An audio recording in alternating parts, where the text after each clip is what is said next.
And a very warm welcome to the University of Limerick Concert Hall. We're here live with 7 of the party leaders to debate the issues that matter to you ahead of the general election on Friday, the 26th of February. And we want this debate to help inform you of some of the choices on offer before you cast your vote. So let me welcome the nominated leader of the Anti-Austerity Alliance People Before Profit, Richard Boyd Barrett, the leader of Sinn Féin, Gerry Adams, the leader of Fianna Fáil, Micheál Martin, the leader of Fine Gael, An Taoiseach Enda Kenny, the leader of the Labour Party, Tánaiste Joan Burton, the nominated leader of the Social Democrats, Stephen Donnelly, and the leader of Renew Ireland, Lucinda Creighton.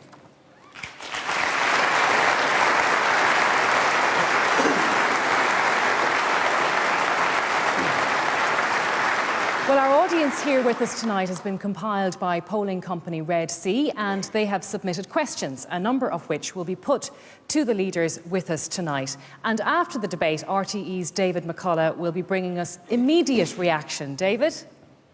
Claire, here in the spin room, I'll be joined by an expert panel, by social media gurus and by representatives of all the parties involved to assess how each leader performs in tonight's debate. Thank you very much, David, and we look forward to that. Now, there is only one rule tonight, and that is be respectful, of course, to each other, but in particular to the audience here tonight and also to the people watching at home. I'm going to give you plenty of time. I'm going to give everybody a fair shot at this, so there's no need to shout over each other, but it is a debate, and so let's explore the issues in as much detail as we possibly can. And you can leave the jargon out. If you leave the jargon out, it's bonus points.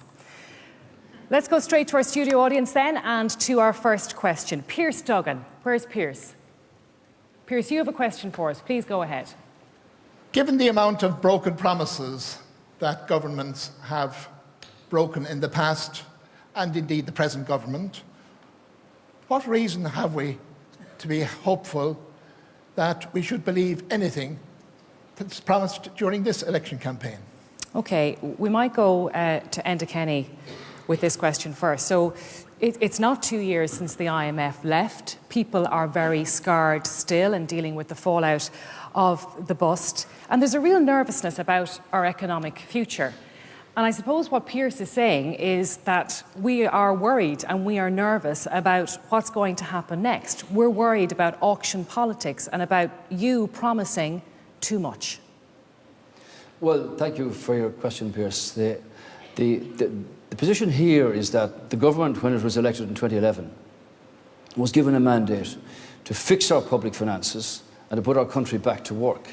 And given the state of collapse economically that we had inherited, this was, believe me, a daunting challenge. Now, at the end of 5 years, we've moved to a point where we're in a much safer position than we were. Employment is rising, 135,000 jobs. Unemployment is down from 15.2 to 8.6. Our deficit will be eliminated in 2018. The point is that this should not be taken for granted just because we're in a recovery mode. And complacency is the big enemy here. So that's from our the perspective, fear. That's the our fear, plan right? is to create 200,000 jobs, okay, to abolish USC, all right, to have more people at work, pay less taxes, so and invest USC, those right? in the public services let's take like abolish teachers, USC. nurses, Gardaí, the and doctors. IMF, the Fiscal Council, the European Commission, even IBEC saying that's not a good idea. And you're saying, yes, it is, because I know better. Why would you do that in the face of all that advice? Because we want to put more people back to work. When you reduce taxes, you take in more. Example, VAT, 13.5 down to 9, stabilise the hospitality sector, created 35,000 jobs. We know in the last 2 years that reducing taxation on work means that more people have an incentive to go back to work. And that's why the abolition of USC will mean that every worker will be better off, and particularly those from 70,000 down. The middle income earners and the lower income earners will be paying 44% as against 52%. All right. And for those who earn most, they will pay most. Okay. So that's why we want to do this, keep the recovery going, invest in jobs and public services. Richard Boyd Barrett, Fine Gael are not the only ones offering goodies. You're offering lots of goodies as well. A super-duper health system, housing for everybody, all of these things. How can you do it? How can you overpromise, given that we've just come out of that awful period? Well, we're definitely not overpromising. I mean, when it comes to things like housing, when this country was a lot poorer than we are today. In the 50s and 60s, we were able to provide council housing for people.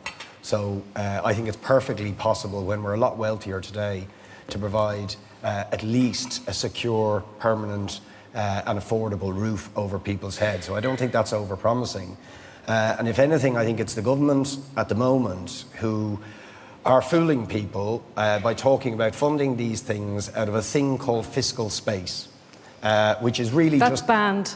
Yeah, That's banned from here on, but it's fiscal guesswork. space. It's guesswork. But I suppose the point Claire. is, though, Richard, that if you say I'm going to get rid of taxes, I'm going to get rid of water charges and property tax, and yet you're promising all of this other stuff, how do you make the numbers add up without getting us back into trouble? Well, as opposed to the government's plan to fund it out of guesswork about future growth, we're planning to finance lifting the burden of the USC, of water charges, property tax, and fund health, education, housing and our public services by taxing the wealth and the revenue that we know actually exists. The enormous profits of the corporations who are paying a tiny amount of tax, things like the financial transaction tax on financial speculation, taxes on wealth, which has grown very considerably in this country, and taxes on the higher earners. Right. Those are real identifiable sources of revenue. Micheál Martin, and then I'll come to you, Gerry Adams, in a moment.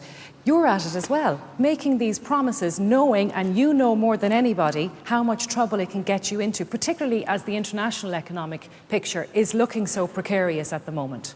Well, the first thing I'd like to say to Pearse is right to question the issue about promises. Because before the last general election, everybody remembers that iconic picture of Rory Quinn telling students in Trinity, on the steps of Trinity, signing a pledge to reduce student fees, and he actually increased them by €1,000. We remember James Riley saying he'd abolish prescription charges when they were 50 cents. They're now $2.50. We remember the Labour Party saying it's Frankfurt's way or Labour's way. Fianna Fáil And the have point often I'm made making promises is, too, I though. think Pearse is absolutely correct in posing the question in the manner that he has posed it. Now, in terms of the commitments in relation to this election, the fact of the matter is that Enda Kenny and the Fine Gael party, now that the manifesto is published, have actually now represent the biggest threat to the economic recovery, because they've promised the biggest election commitment ever in the history of Irish politics, a $4 billion elimination of tax. It's an extraordinary promise in itself that, in my view, will undermine the revenue base. But you want it's to the cut costliest promise. USC, you want to get rid of water charges. In Irish political history. We want to reduce USC, particularly for people in the initial stage up to 12,000 income and up to 18,000, the 1% and the 3% back, because families need a break. Average families need a break in tax, and it's reasonable to do that. Okay. But our overall priority is this.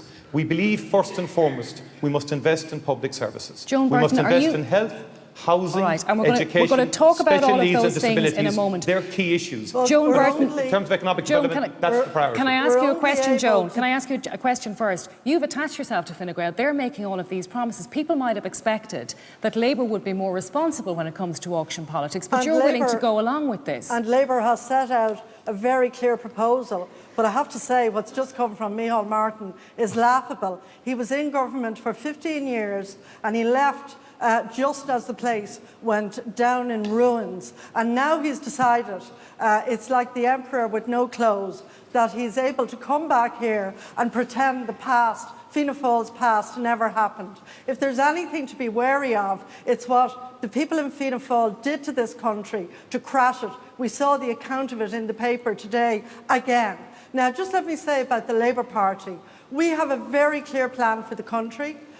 The people that Pearse referred to, the international experts, the national experts, have all said, due to the work of this government and particularly the work of the Irish people, our economy will grow on average by 3.1% over the next 5 years. That allows us to plan, as any household would, what we will do with the resources. We get more people back to work, but for every €1 of USC reduction, Pearse, we will actually provide €3 of spending and investment into the vital public services that people, families and communities need. And what we will also do is we will keep an unrelenting pressure to get more people back to work. Because as you get more people back to work and those people get a job, they pay a little bit of tax, They stop being on Thank you, social Joan. welfare. That Thank you, Joan. leaves more room for Stephen pensioners. Donnelly, I am going to come to you in a moment, but everyone needs to get their turn. Stephen Donnelly, you're not going to give anything back, but we can afford it. Why? The question, Claire, being asked basically is whether or not the Irish people can trust the political establishment. And the answer to that question, Pierce, very clearly is no. You can't trust the political establishment. Because here is what is happening again in this election. You are being offered a false promise. You are being told, we are all being told, that we can have US taxes and European services. That is a false promise. If you abolish USC, you wipe 4 to 5 billion euro off the tax base. Now let's just think about the numbers for a second. The government came out and said it's fine, there's 12 billion available so we can do it. Then they said, well, actually it's 8.6. Then the Fiscal Advisory Council, which is the group we pay to give us independent advice because we can't trust the politicians, said it's not 8.6, it's 3.2. So you're saying Now, then, leave USC as it is. Don't touch it. If the Fiscal Advisory Council is saying there's about 3 billion euro available to invest in business, in public services, and you reduce that by 4 billion, you haven't a penny to invest. So you don't want to touch the USC. You think that's fair? You think that's a fair tax? What we have to do is have a stable tax base. The economic storm clouds are gathering. Everybody's saying it. You said it yourself, Claire, the IMF, the EU Commission, everybody is saying the economic storm clouds are here. So you think the USC is a fair tax and it should stay? The USC is a necessary tax for a stable tax base. People do need something back, Claire. How you do that is you target the cost of living. We all know we pay too much for things in this country. Childcare, motor We're going to come to those issues energy, later on. I want to go beside you. I want to go put to Lucinda Creighton beside you. You put money in people's pockets by reducing Lucinda, the cost of living. you want to see a flat tax coming in, 23% for everybody. So when it comes to auction politics, you're giving goodies to rich people. Well, I think the first point on promises and whether politicians can be trusted or believed, or whether any political promises can be believed, I'm standing on this stage as the only politician here who has given up high office in order to keep a promise. So I think at least I have form in that regard, and I think it's important. I think it's important that people can trust and believe that when politicians make commitments, they will honour them, and I think I have. We're proposing an entirely new economic vision for the country. We believe that the traditional diet of over-reliance on foreign direct investment and on overheating and pumping up the property sector is not good enough. It has not served our economy well in the past and it won't in the future. So the wealthiest people exactly pay 23% It is tax. exactly the same policy agenda that is being pursued. We are proposing an entirely new system where you replace 17 different rates and levels of universal social charge, PRSI, income tax with one flat rate. And bear in mind, Claire, that there are already 5 separate independent commissions on taxation since 1981 that have recommended a flat rate of income tax as the best and most progressive way to ensure that we eliminate barriers so the wealthiest to work. people get loads of money back. No, because you see, you have to understand that we're proposing a flat rate of income tax in tandem with the elimination and abolition of all of the various tax loopholes that exist in our system at the moment. There are about 120 ways of avoiding tax, if you like, in the state currently. They are availed of by the wealthiest in our society. And we also have, obviously, billionaires who go offshore and don't declare any income tax in Ireland. Jerry Adams, we want to broaden it out and ensure Lucinda. that everybody is We will come back to you. targeted. Just to go back to Pierce's question, Well, Jerry Pierce's Adams. question was, given the number and the amount of broken promises, why should he trust, or why should people trust any of the parties? That was the question. So here they are, the three amigos. Micheál Martin, 15 years in cabinet, created the mess, wrecked the economy. The Taoiseach and the Taoiseach were elected on an entirely different mandate than the one which they have enforced, because they embraced the Fianna Fáil agenda, the 4-year plan, and deepened the crisis, perpetuated the crisis. So in I fairness, Jerry, you're making a good few promises yourself in this election campaign. Well, tell me once. Massive social housing, massive investment in health, all of these things with just a cut in USC, a small cut in USC. Like, how are you going to afford to pay for this stuff? First of all, Pearse Doherty worked very closely with the Department of Finance. And the Department of Finance, in a very micro and forensic way, calculated that there was 8.6 billion. So we decided we would put the vast bulk of that into building public services, social and affordable housing, and reversing all of the terrible cuts which these parties inflicted upon people. We also set 1.5 billion to one side for our contingency. Now, what did Fine Gael do? Fine Gael knew that people were worried about public services, so they magicked up, they made up dodgy figures.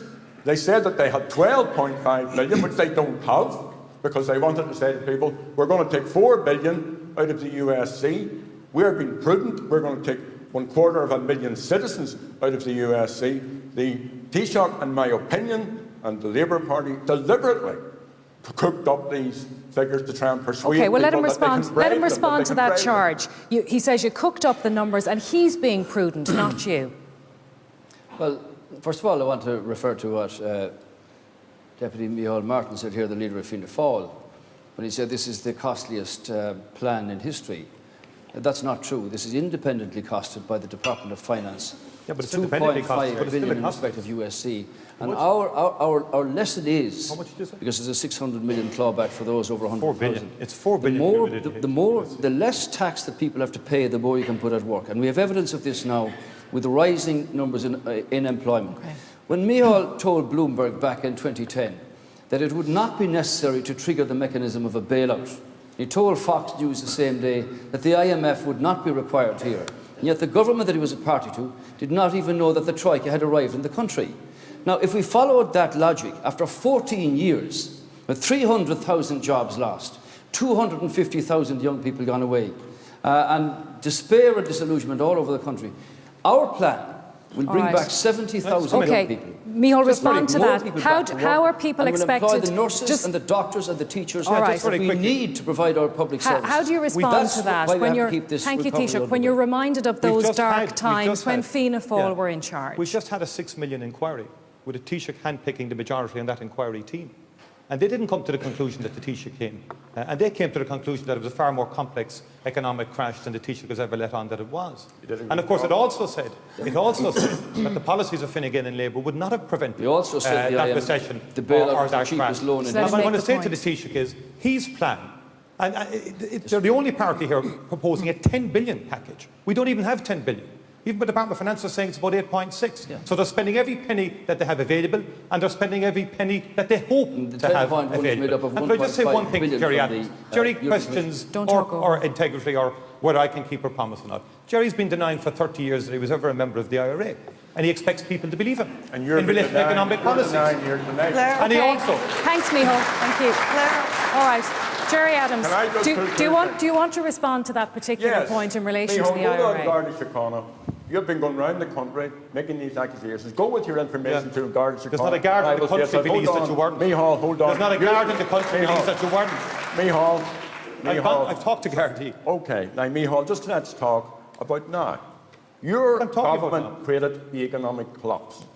Your government. You Nobody else. Excuse me, let me finish my point. Now, you can cast all you want up about the IRA and my associations with it. Will that help anybody who's homeless tonight? Will that help any child who's hungry tonight? Will that help the emigrants who are all over this island, scattered throughout the globe because of your policy? No, it's about Will that credibility. help the It's about people credibility. who can't- excuse me. You challenge who are- my credibility. Sorry. I'm fully entitled to challenge yours. Because you made promises which you broke. There are children on trolleys, there are elderly people on trolleys. It's the centenary year of 19 and 16, and we can't even look after our poor. Jerry, look, So okay. tell me that, Okay. and then we can discuss the Okay. IRA. All right. Claire, one All second. right. No, I think we'll leave that one there. In West Okay. Belfast, there, one big part, in West Very briefly. Belfast, where this man was MP for about 30 years, we have the highest rate of child poverty in Europe. Okay, and we So are that's going his to talk record about as a child public poverty, representative but we have an in West audience of Belfast. people here who want to ask questions. I'm going to go down here and speak to John Hawke. John, where are you sitting? There you are. You're very welcome. Now, you have a question on a topic that lots of people are interested in, jobs. Right. My question to the panel is, if you're in government after the next election, what initiatives will you take to promote business and employment in rural areas, and especially for young people? You know, that I was talking to a man there in West Limerick lately, and his children, maybe 16 to 21 or 2, 3 or 4 kids, he sees nothing for them in our area, nothing whatsoever. So I'm just wondering, to get the balance right between Dublin, which is moving quite well, and down the country where things are Okay. really not moving at all. All right, John, thank you very much. We'll give everyone a shot at this question. But Richard Boyd Barrett, we might start with you on this. There's very little in your manifesto about jobs. I mean, how do you answer, John, about how you would spread jobs around the country? I think we're in favour of directly creating jobs where the market and the private sector are not doing it. And that's particularly true, I think, in rural areas, in many small towns. A lot of the private investment tends to head to one or two hubs, Dublin and a couple of other places. What we think is we need to recruit thousands of nurses in the health service. We need thousands more teachers to deal with overcrowded classrooms. We think there's huge... So public sector jobs. So when it comes to corporations, you want to increase the corporation tax to 15%. Is that bye-bye multinationals then as a result of that Absolutely policy? not. First of all, what multinationals are paying in this country at the moment, the wealthiest ones, is in the region of 2%. On average, they're paying about 6%. So in the first instance, we want them to actually pay the 12.5% corporation tax rate, and that would raise about €4 billion. That would finance a very serious public investment programme to invest in health, education and housing, construction jobs, to build the social and affordable housing we need, more carers and home helps. You'd want to see that, Joan Burton, surely as well, that idea, that play into Labour's agenda? Just to answer John's question, what we plan to do, and we've put it in train already, is to create 50,000 apprenticeships. That will allow, particularly in rural areas, people to actually work and earn and learn and go on to college later on if they want to. But we also have to continue to invest in our colleges, like the University of Limerick here. And we have, for instance, reopened the Garda College in Templemore. Already there are 1,150 extra Gardaí on the streets. We are going to train we're talking about spreading year. Employment around the country, not about the number of guards in Templemore. In talking about employment, Claire, the critical thing is that we have to have a managed economy. Stephen's earlier remark around no relief for low-paid workers on USC. What he didn't acknowledge was that when this government lowered the VAT on the hospitality sector, and this cuts back to rural Ireland, John, when we lowered that from 13 to 9, that actually created a huge amount of jobs, together with our ideas around the Wild Atlantic Way. John is saying that he hasn't seen that recovery spreading to those regions. He's telling you that that is the case. Well, Do you the accept biggest that that's reduction the case? in unemployment, Claire and John, is actually in the southeast, believe it or not, which had one of the highest levels of unemployment in this country. Okay, but do you accept that John hasn't seen it, that he's worried about that? Because of indigenous, local Irish businesses getting a start. Not answering the question. Stephen Donnelly, employment, spreading the recovery around the country. What do you do? John, your question is about local jobs. And the answer to that question is we back Ireland's businesses. Long may multinationals continue to come here, and long may they stay, but we are over-reliant on them. I've been in the private sector my whole life, and I only came into politics 5 years ago, and I can tell you categorically, Ireland's political system does not understand business. Talk to business people, self-employed people, SMEs, anywhere in Ireland, and they will tell you the same thing. They are being buried in red tape. They can't access the kind of funding they need. They need affordable, high-quality broadband. They need the same social protections as PAYE workers. You talk to entrepreneurs, talk to people trying to create jobs in towns and villages, and they are scared stiff of losing the job because they don't have the same protections. In order for those businesses to thrive, they need people who can afford to spend in them. And if you're not going to cut taxes, then people can't spend in those businesses. Right, so what you do is you reduce the costs of living, right? What you can do is you can cut USC. A much better and more responsible thing to do to put money up and down the main streets and back into households is to reduce the cost of living. We have some of the highest childcare costs in the world. Okay. We have some of the highest insurance costs in the world. We have some of the highest energy costs in the world. All right. Every man and woman I don't in this country want to divert knows. too far away from what we're talking about and from John's question, No, so I'm going to move your on. question, Claire, was on how we put money back into people's pockets. And the answer to that is we reduce... No, Claire's question was about how we put money back in people's pockets if we're going to maintain a stable, responsible tax base. And the answer to that is you reduce the costs of living. Thanks, Stephen. I'm going to move on to Enda Kenny. We rolled out the red carpet for Donald Trump, but we're not doing anything for small and medium enterprises. Not true. And in respect of John's question about rural Ireland, let me say I come from that part of the world. We have a 12 billion allocation under the Common Agricultural Policy. We have a 4 billion rural development programme.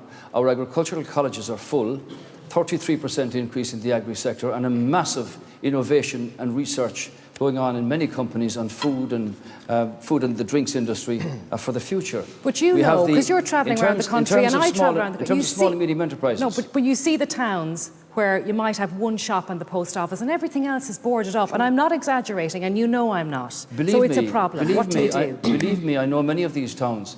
Given where we were with a bankrupt country, we've got to rebuild this. I accept the point that we're inadequate in terms of broadband. And that's a programme that's underway with both AIR, CSIRO and the government doing the procurement for areas that are not commercially viable. But I would say this, every local authority, now as its local enterprise office, there's a massive opportunity for small and medium enterprises to get off the ground, easier to hire people, easier to get into business, easier to have access to credit. And we're equalising the unfair treatment of self-employed, starting in the last budget, which will be eliminated and equalised over the next 3 budgets, giving every self-employed person that comfort and that understanding that there's an opportunity Lucinda Creighton, here. you wanted to come in there. Well, I've spent half my life living in rural Ireland, and I can tell you that the people in rural Ireland are telling us that they have not felt any recovery. They don't feel it. That's the reality. And I don't believe that the self-employed or the small business owners are taking comfort by the tiny step that was made in the last budget. We are, Renew Ireland, we are the only party that is committed to full tax equality for the self-employed and for small businesses. But you don't have targets for job creation in your manifesto. We have one simple target, Claire, and it's full employment. We want to see full employment in the state, and we will not stop working until we ensure that that's achieved. And is it the case that you don't believe the government should be doing that, should be creating those jobs? Well, the government doesn't create jobs, let's be clear. The people who create jobs are the men and women who run businesses, who take risk, who put their families, their homes on the line to create new businesses.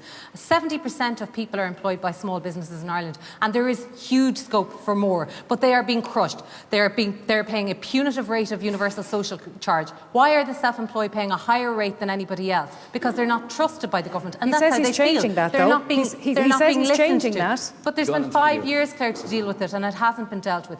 They don't have the same tax credits as PAYE workers. At every turn, if you set up a business in this country, you are being hit. Capital gains tax, for ideological reasons, was raised from 20% to 33%. Micheál Martin, I heard you saying last week that government doesn't create jobs, and yet in your manifesto you promised 30,000 jobs for rural Ireland. What we said was we would create conditions to enable those jobs to be created. Because, of course, governments don't create jobs. It's business people, job creators who create jobs. So first point of agreement with Lucinda Creighton then. It's not just we agree. I think any sensible person will agree that it's not governments or politicians who create the jobs. It's people who take risk. It's people who go out there with an idea. And it's also the long-term skills and knowledge base of the Irish people. In other words, when a parent and a family educate their child to go through third-level education, by definition, they're helping the economy because that person could potentially become a job creator. And the bottom line is, John is correct. There's a two-tiered economic recovery going on. One only has to travel around the country, and I've travelled it extensively over the last 3 to 4 years. From Donegal to West Cork, for example, broadband capability and speed is appalling. And it's a huge problem for existing businesses, never mind trying to attract in new businesses. So do you not believe Enda Kenny when he says tonight that he's going to fix it? Because that plan is very much and you have plans for everything, but nothing seems to happen on the ground. But could I just put it to you? Put it to you as well. That we need to go to the IDA and we need to go to Enterprise Ireland. You need to create specialised units. Sorry, look, I didn't interrupt anybody now. With respect, I didn't interrupt finish anybody. the sentence, Joan, and then I will come to you. We should create specialist units within the IDA and within Enterprise Ireland with an exclusive focus to bring jobs to the region. I was in Kerry Technology Park this morning, we and that have can't be now done. established Enterprise Ireland and the IDA in every county in Ireland, whereas before, and I will agree, the visits were going mainly to the big cities, Dublin, Cork, Limerick and Galway. Right. Now we actually have IDA and Enterprise Ireland officers in every county to actually do two things. One is bring in international investment, but the second is to grow, particularly in the case of Enterprise Ireland, local investment. Okay. The Crafts Council of Ireland is doing a similar job all over rural Ireland. Why wasn't that happening? You just have to look. Okay, 60% one of voice. jobs are Micheál, created and then I'll come to outside Jerry. Dublin. I just asked Micheál, people- 60% of jobs are created outside Micheál, Dublin. respond 60%. briefly. Just ask people. Dublin represents 40% of Ireland's GDP. Okay. In London is 20% of the UK. We're totally lopsided as a country in terms of economic development. That's the biggest issue facing us Jerry in Adams, the years ahead. we're lopsided. What does Sinn the Féin reason do why- about that? The reason why most people in rural Ireland and many people in the urban centres don't feel the recovery is because there's no recovery for them. It is not sustainable and it is not fair. Now, for the last 5 years, and the Taoiseach will acknowledge this, every time they brought in a regressive budget, I was the one that stood up and said, will you equality-proof this? Will you rural-proof this? They have cut local post offices. They have closed public transport systems. They have closed local Garda stations. They have closed down public transport systems. Now, I was in the Taoiseach's constituency just last week. I met the families of people who have youngsters in Australia, Canada, England and America. And one man and woman, and I'm very surprised because the Taoiseach is a West of Ireland man that he let down rural people. One couple who happened to be the separate parents of a man and a woman who were expecting their first child. They were almost in tears because they can't travel from Ireland to Australia, but Jerry, you and their can't loved ones can't travel here. tell us about the problem, because we know about the problem. Well, then I'll tell you about the Tell us cure. about the solutions that you have. Cure. First of all, you have to have a different vision. These parties represent certain values. They're up in Leinster House. No, I don't want you to talk about them. I want you to tell me about Sinn Féin. Club, and they represent the elites and they represent the golden circle. What are you going to do about What it? we will do, we have a rural plan which we put together in consultation with rural dwellers over 3 years. What's in it? We have a plan for the West especially. And it ranges from one, making sure that small and medium businesses don't have upward-only rates, that they're given credit when they need it, that they're given fairness in terms of their rents, which are also upward-only rents. But Sinn that Féin they're policies would tax small business out of it. They're the biggest taxation employers. policies would kill They're small the biggest employers in the state. The self-employed get a very, very, very bad deal. Now, after 5 years, the government parties are saying, we're going to sort this out. They had 5 years when they didn't do it. They And what embraced else is in the plan? What else is in the plan? to deal with people in terms of their own experience, to listen to them, to encourage people with vision and with energy, and to make sure that people can live in rural areas. That's where they want to live, and that they have the quality of life and the public services that they deserve. And May Kenny. I answer his charge? Jerry is very welcome to County Mayo, the land of Davit. And the person he spoke about, I can understand that, because the man whom I met last week myself and who spoke publicly on the street in Ballyhonus was also crying. But he was crying because his son and wife and child came home for the christening, because he got a job here, because the government are in a position to give them a job and create the environment where a job can be created. And we want 70,000 of those whom Micheál Martin's party drove out of the country to come back by 2021. And they're coming back. They're coming back every day. Ask any firm that is recruiting people now. And the Irish diaspora from abroad want to come back because the recovery is bringing them back. Good jobs, good opportunities, good country to raise their children In fairness, So Richard you're Boyd welcome Barrett, again, Jerry, if to you come want back come to you, down people are, thank you, Jerry Adams. Jerry Adams, I was asking Richard Boyd Barrett to respond, if you don't mind. Richard Boyd Barrett, the Taoiseach, you've got to give it to him. The people are coming back.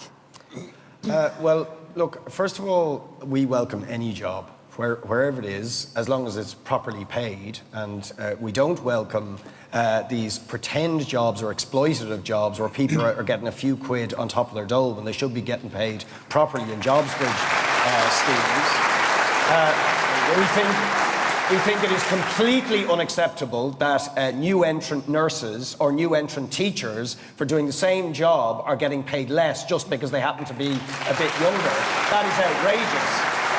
And the fact that USI say 95% of student nurses are planning to leave the country because they think the pay is so miserable and the situation in the public health service is so awful. So if I can just Claire made the Briefly, point. yeah, See, briefly. of course, the private sector creates some jobs, and we welcome all of those jobs. And we certainly need to give assistance to small and medium enterprise by having a more progressive rate system, which gives a break to the small enterprise and makes the big guys, the big chains, the big multinationals pay a little bit more in tax and rates, so we can actually help the small business in the town centres and in the rural areas. But it is critical to say that if the public sector does not create jobs in the area of infrastructure, in the area of health, in the area of housing, in the area of education, our young people will not come back here, and we will not have the educated young people to build I actually want, you know what? Thank you. I'll come to the moment, but thank you. I really think that that's one for Joan Burton, because that's something that I would assume you would support, and you don't want to see the new entrant nurses being paid poorly. Can I just say, what was said as a mantra by Stephen and by others, that the public sector creates no jobs. A guard, a nurse, a teacher, that's an important job.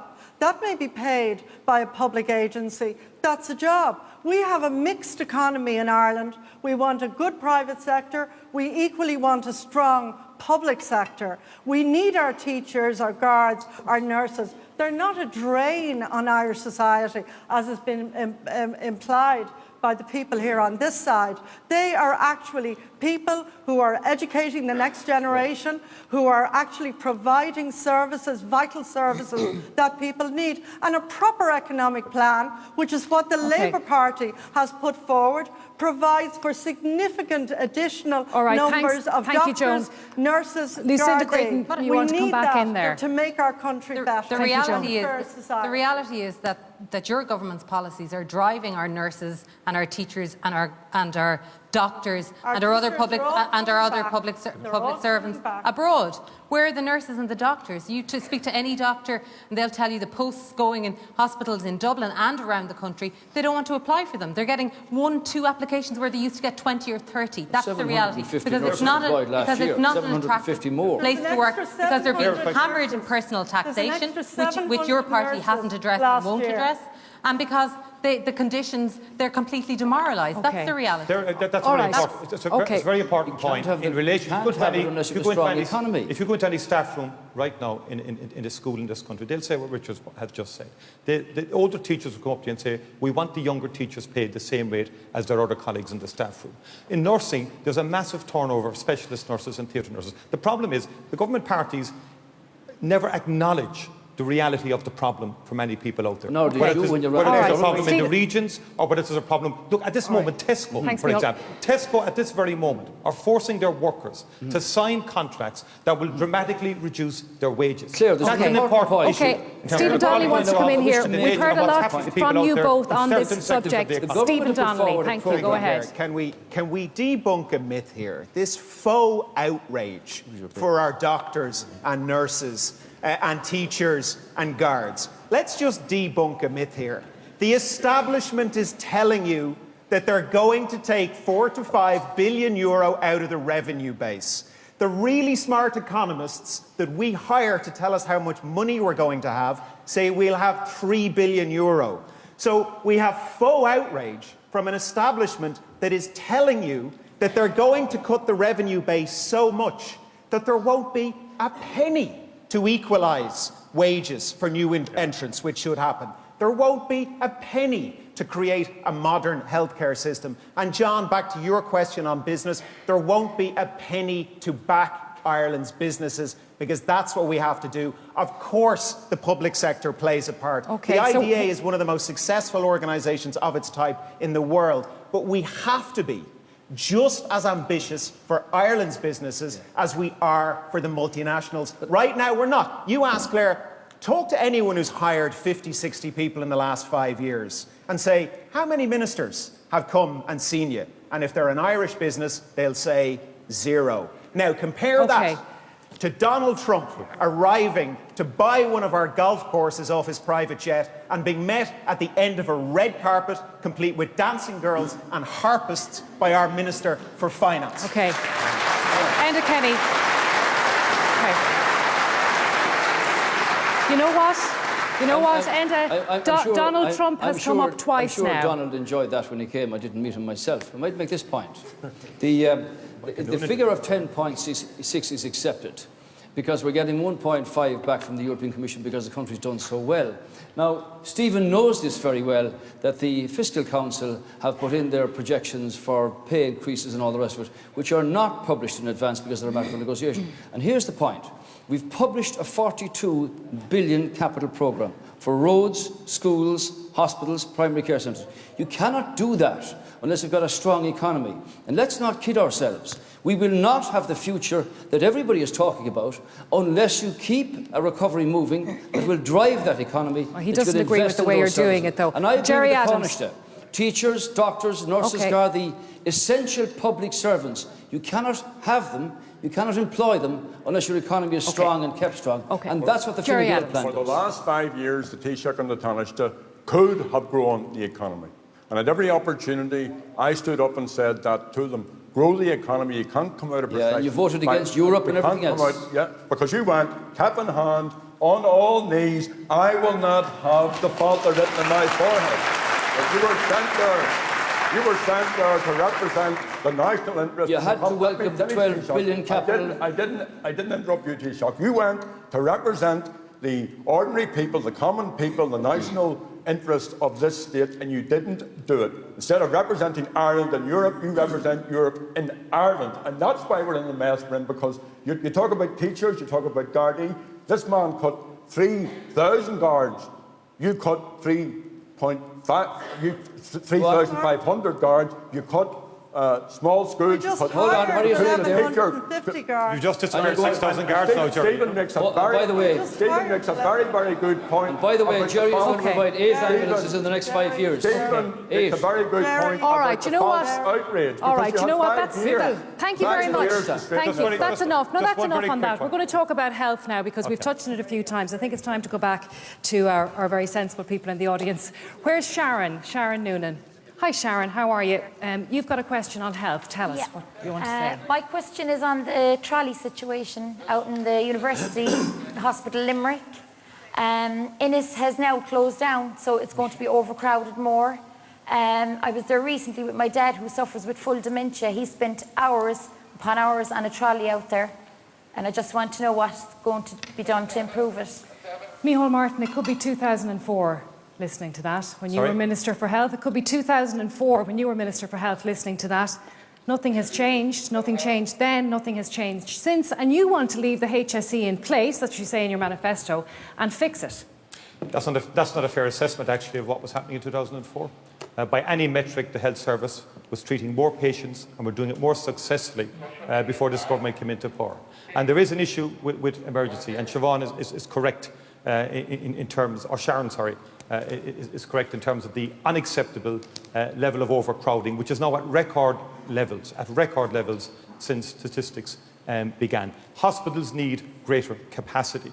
They need more beds in the hospitals themselves, and public services need investment, and health is our number one priority. And you think the HSE is the right vehicle and organisation to do that?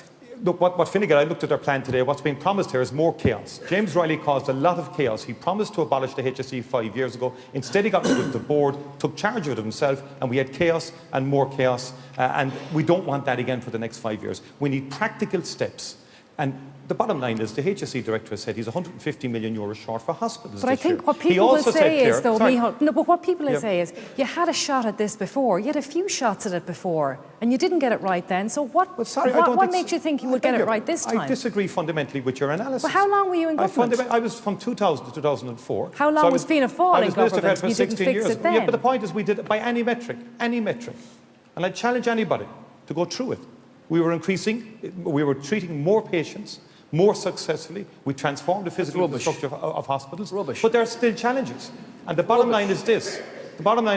As far as I'm concerned, this government promised a whole load of things 5 years ago. He says universal health insurance. He says you're and they talking didn't rubbish. deliver. He says you're talking rubbish. In 2002, this man said... If I could make the point. Let him. He wants to get in. He refutes fundamentally what you're saying. So I will come back to you, but I want to let him in a moment. In 2002, when this man was Minister for Health, he said, we will permanently abolish waiting lists within 2 years. Now, I take Sharon's point. It's not an easy situation to have somebody on a trolley for any length of time in any hospital around the country. But I want to say this, that change is always difficult. And it's always difficult, and it's always difficult to resource, particularly in the health sector. But Fianna Fáil, for instance... But Taoiseach, took I can't let well, that go, because you made promises too, yes, and you couldn't I'd keep be the them. first to say that we have not been able to fulfil all of the things that we wish to do. But I am proud of what we have achieved so far in this regard. Let's say, in regard to universal health care. Now, we've started with the under 6s with free GP access, 225,000, and the over 70s. I note that Fianna Fáil want to means test that now, just when it's getting going. Just talk to older we people. More older people want a medical card. Into they want to cost the medication. More home not health, just the GP so that thing. It's a people concept. can have treatment at home, and then invest the fruits of an economy in the facilities in the hospital. All right, let's find out what other ideas we have around the auditorium on health. Lucinda, what's your idea? GP-led care centres, is that it? Absolutely, but Are they not doing that though with the primary care centres? No, we're not doing it There's with 70 of them. primary care. There's been a lot of rhetoric about it, but I think the first thing to say is that we are the 4th highest spending country on healthcare in the OECD. We spend a lot of money. When Micheál and his colleagues were in government, spending in health nearly doubled in a period of 10 years. But the outcomes didn't improve. They did. So there was something. They didn't. It's not true. They didn't. They did improve. They didn't. They didn't. It's not just a simple old slogan. The It waiting did list, improve. the accident emergency crisis Cardiovascular was health as dramatically improved in this prevalent country, then. and cancer survival rates dramatically Micheál, improved. we can't. It's not good enough We to say can't. I things want like to that. allow Lucinda Creighton to make her point. When you're finished, I'm trying to make a point. You may disagree with it, but it's true.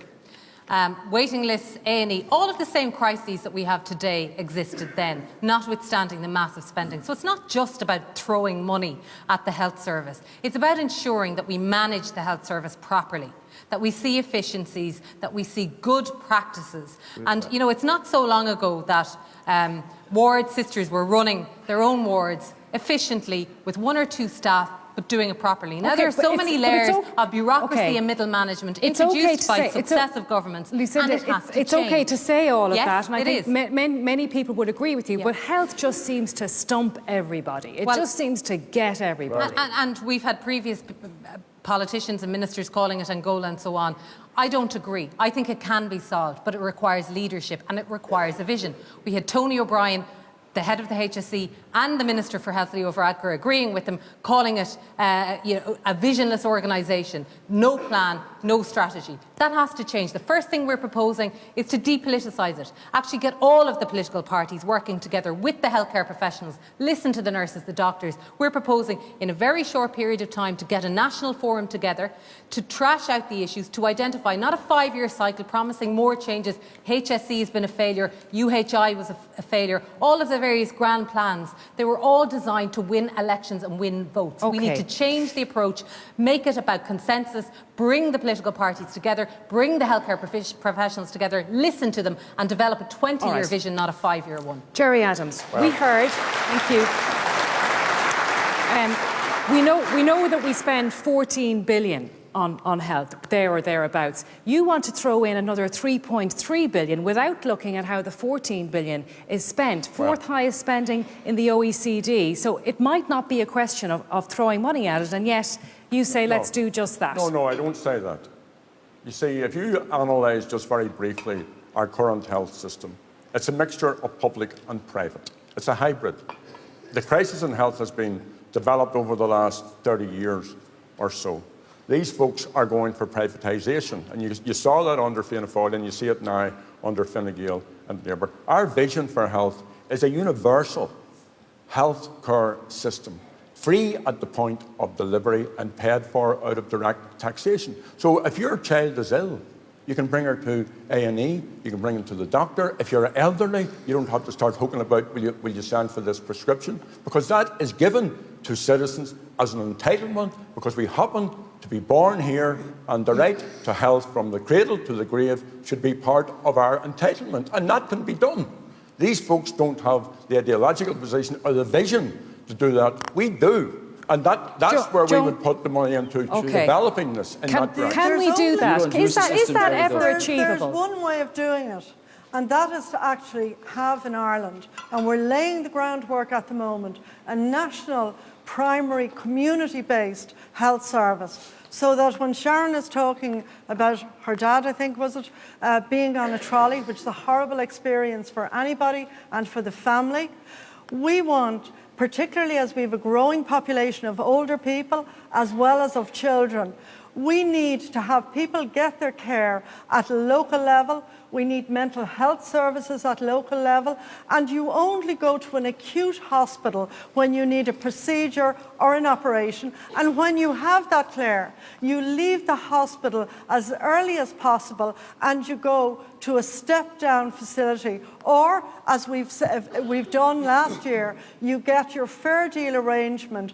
within 4 weeks, and that has been a really good development. Let me also say as well... But this is coming from the government, you know, that cut respite care grants, disability payments were cut, and yet you say you want this utopia for people. It doesn't tally with what you did. Well, the disability payments were cut €16 a week by Fianna Fáil. There was no cut in the weekly disability payment by the Labour Party, and actually in the budget we brought back the Christmas bonus that Fianna Fáil actually cancelled in 2009. But let me say this, we have a growing population. I didn't interrupt you now. We have a growing population, and we need to have care in our community, and we need to be able to get that at a local level. The day of people going into a very large general hospital for procedures like checkups in relation to diabetes. We've health challenges in terms of how we live as a country. We need to be able to provide care in the community Stephen for Donnelly, diabetes, thank you, Joan. for heart conditions. Thank you, Joan. Stephen Donnelly, I'm going to come to Richard Boyd Barrett, because you have broadly similar ideas here, and I think it's close to what Jerry Adams was talking about. An NHS-style system, that's not without its problems though either. It's always in financial crisis, nurses walking off the job and strikes and so on with doctors. Why is that the right thing to do? The Social Democrats are proposing an Irish National Health Service because what happened to Sharon's dad cannot be allowed to happen. We heard this morning on the radio that a man in Galway waited in A&E for 66 hours. But Stephen, everybody agrees that that's wrong. But why do you think that the NHS system is right when it has been shown, we're looking at it every day on the news, it doesn't work, it's not working? A modern healthcare system pushes care out from the acute hospitals. What we've got in Ireland is a system designed for the 1930s, where everyone goes into hospital, and our health system, which is one of the most expensive in the world and staffed by some of the best clinicians out there, is utterly dysfunctional. We're all at the point where we're afraid of getting sick, not because of the sickness, but because we might have to go to hospital, right? So what do? Modern healthcare systems, the best healthcare systems in the world, move from hospital-based systems, they push the care out. That means you need a network of primary care centres. It means you need to use GP specialists. It means you need to use practice nurses. Okay, Joan Burton's making the point that they are doing that. You see, I have to say, I'm confused. Let him respond. Let him respond. Sorry. So I have to say, Claire, continue. I have to say, right Claire, there. We agree with that. I'm confused because we're hearing Fianna Fáil say we need to push care out to the community. We're hearing Fine Gael and Labour say we need to push care out to the community.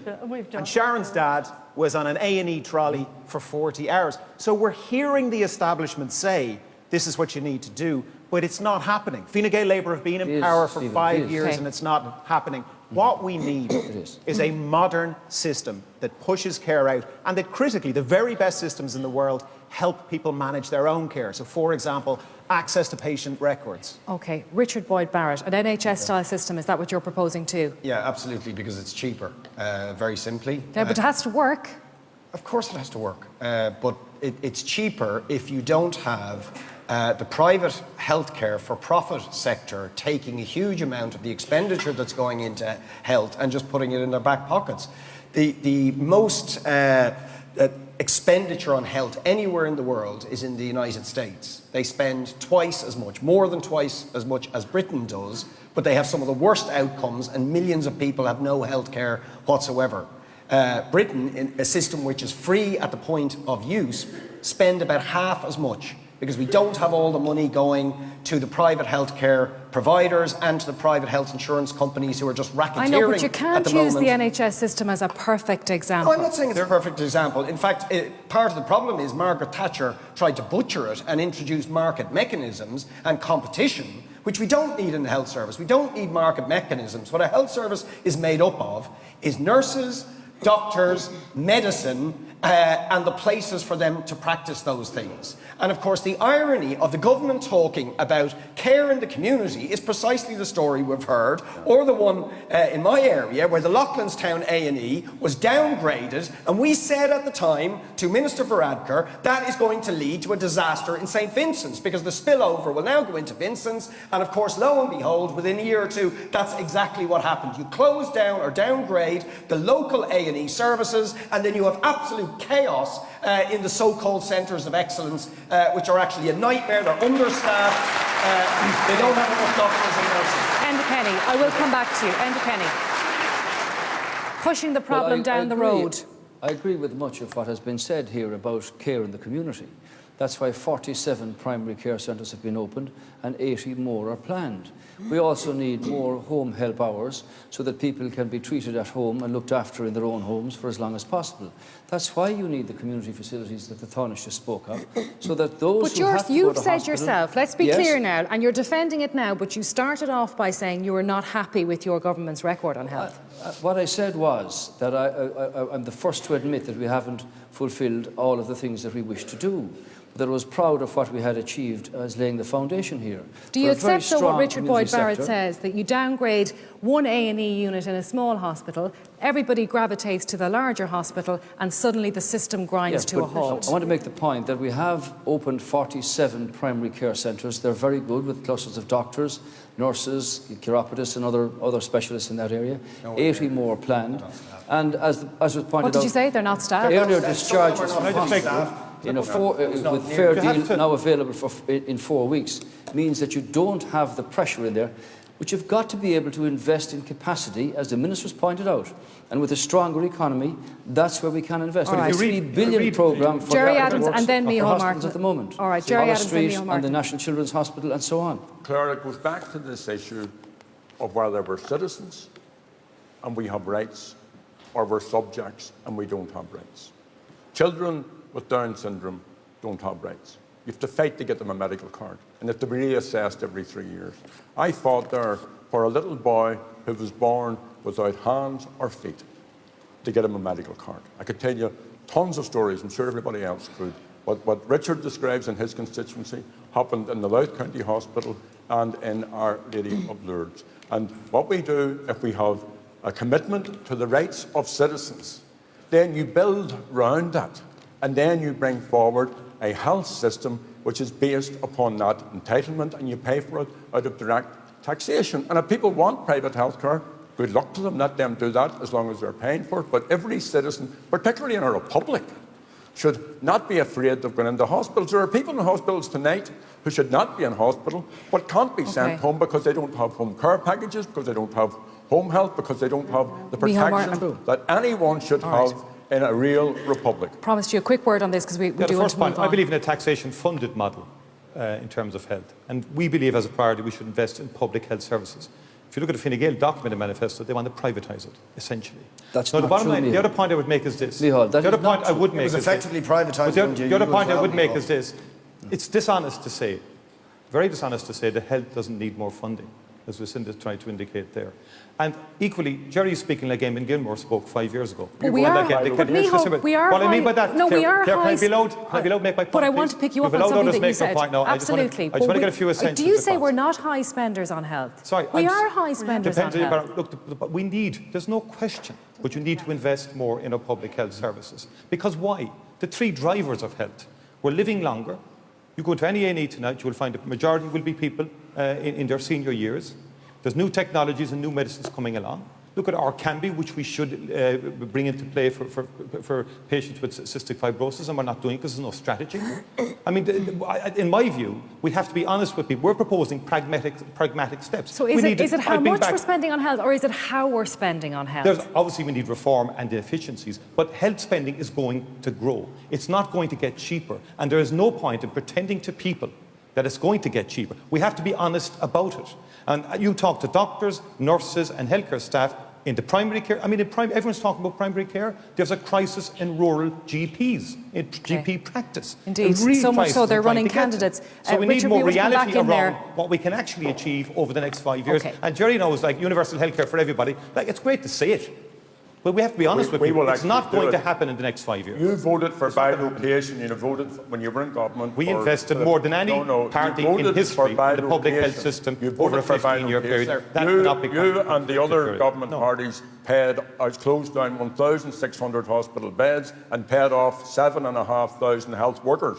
So it's little wonder there's a crisis when you get rid of the people who are the experts in this issue. Well, And I just want to make. Jerry, I just you're want to make. I making just up- don't, if I can.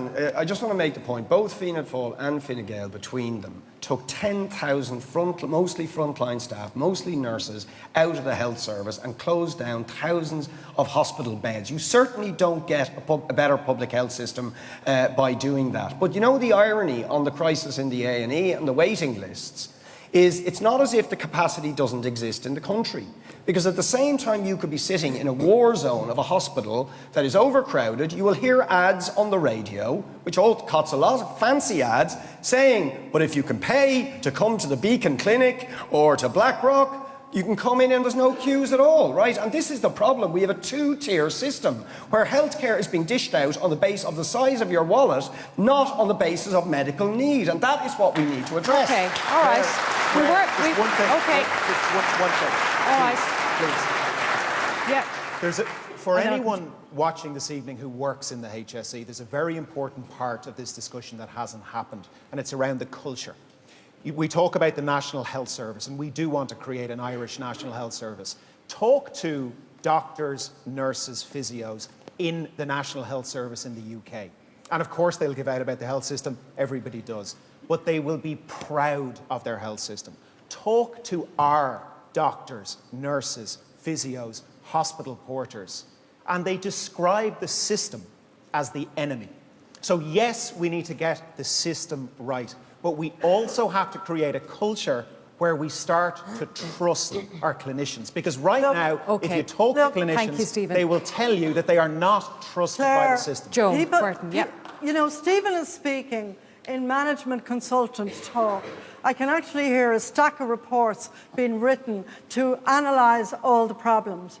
But remember, at the end of the day, it's a very relatively simple job to actually have primary care centres that people go to if they have diabetes, if they have other chronic conditions, rather than going to their hospital.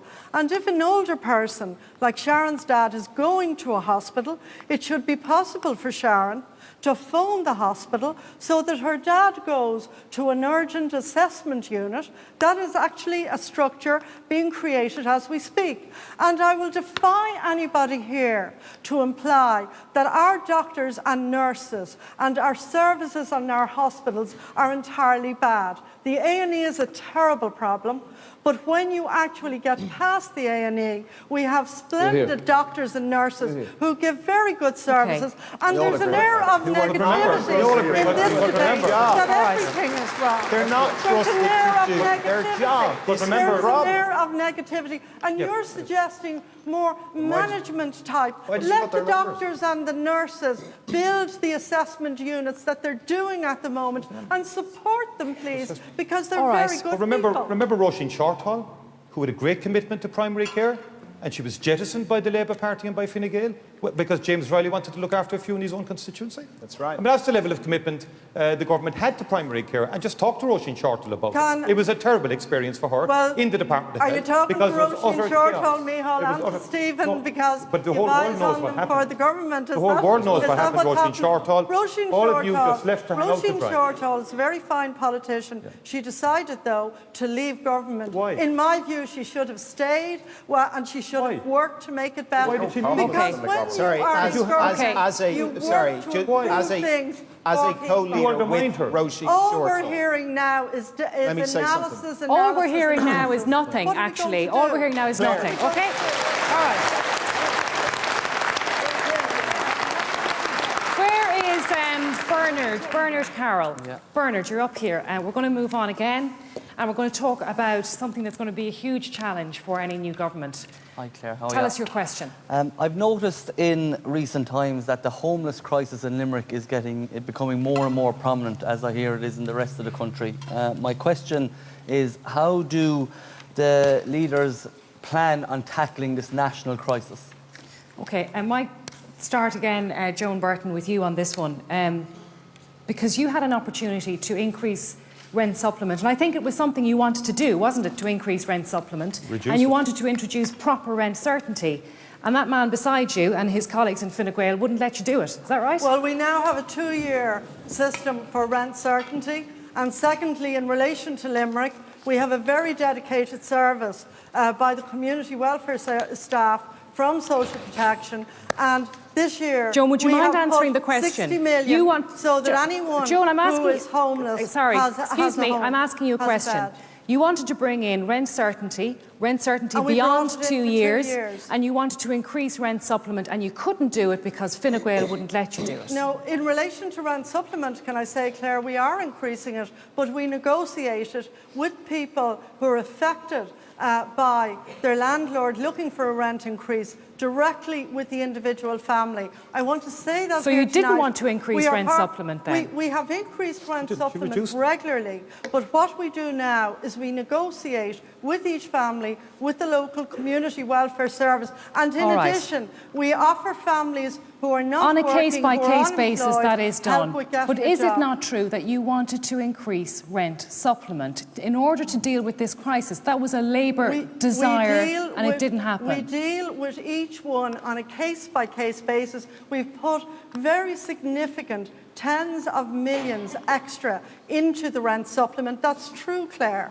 But what we do is So Labour deal with didn't it want to on a increase rent case-by-case supplement. Is that what you're telling me now, that Labour didn't want to We increase have rent actually supplement? increased it on a case-by-case basis. We increased it actually, Micheál, 2 years ago. You probably didn't notice that. Well, just but talk to the immediately- people out there, Joan. Well, sorry, you can actually check the statistics. We increased it, but we actually now meet the families affected because we also seek to help them to get employment. We've also introduced through the local councils, it's been very successful here Joan, in Limerick, the housing That's not true. assistance Okay, payment, what's not true? which means a bottom family line can is rent work in as well as get a council Okay, arranged thank you, Joan. What's private not true? rent. What's What's not not true is true? that in 2012, basically, the Labour Party and Joan Burton, as Minister for Social Welfare, reduced rent allowance and That's reduced totally the rent cap. untrue. And the bottom line is this: Focus Ireland, Simon, and all the agencies at the coalface said, if you do this and if you continue with this, you will drive vulnerable families into homelessness. And what happened? It went from 12 families a month to 40 families a month to 70 families in 250 But they do a it month on a becoming case-by-case homeless. basis. That's not good enough.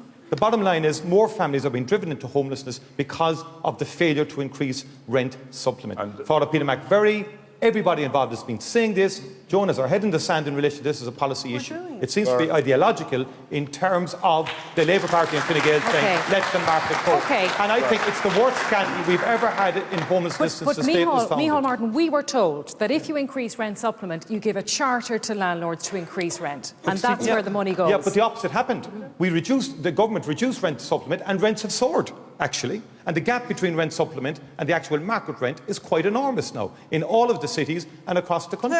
People cannot, we are meeting families coming into us. Okay. Mothers of children not knowing where they're going to be Lucinda in 3 Creighton, weeks' time because of a lack of a home or because they can't pay the rent. What's your solution to the question we heard about homelessness? Well, to be honest, this is a supply issue. We lack housing for purchase, for rent, for those on rent supplement, for those in the private rental sector, right across all of the urban areas, and it's even creeping now into the smaller provincial towns. So who should build the houses? This is a huge problem.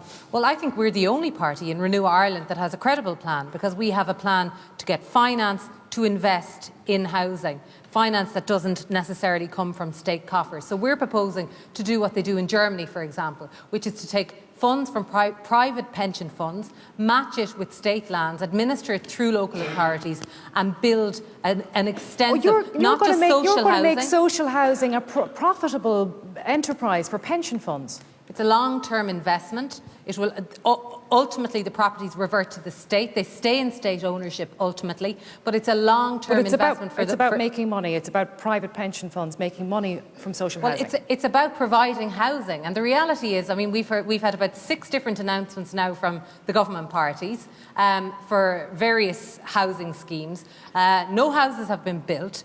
We saw the most scandalous intervention by the Minister for Environment and his junior minister, who actually wrote to local authorities telling them to relax building standards. Exactly what we don't need, because we have to learn from the lessons of the past. What do you think about that private pension funds would invest in building social houses? I don't think you will provide social and affordable housing on the basis of who can make profits out of it. In fact, the reason we had an economic crash is precisely because we turned the provision of housing into a casino, and we allowed the banks and others to speculate on the area of housing rather than understanding that housing can I just clarify, is a human right. If I can finish.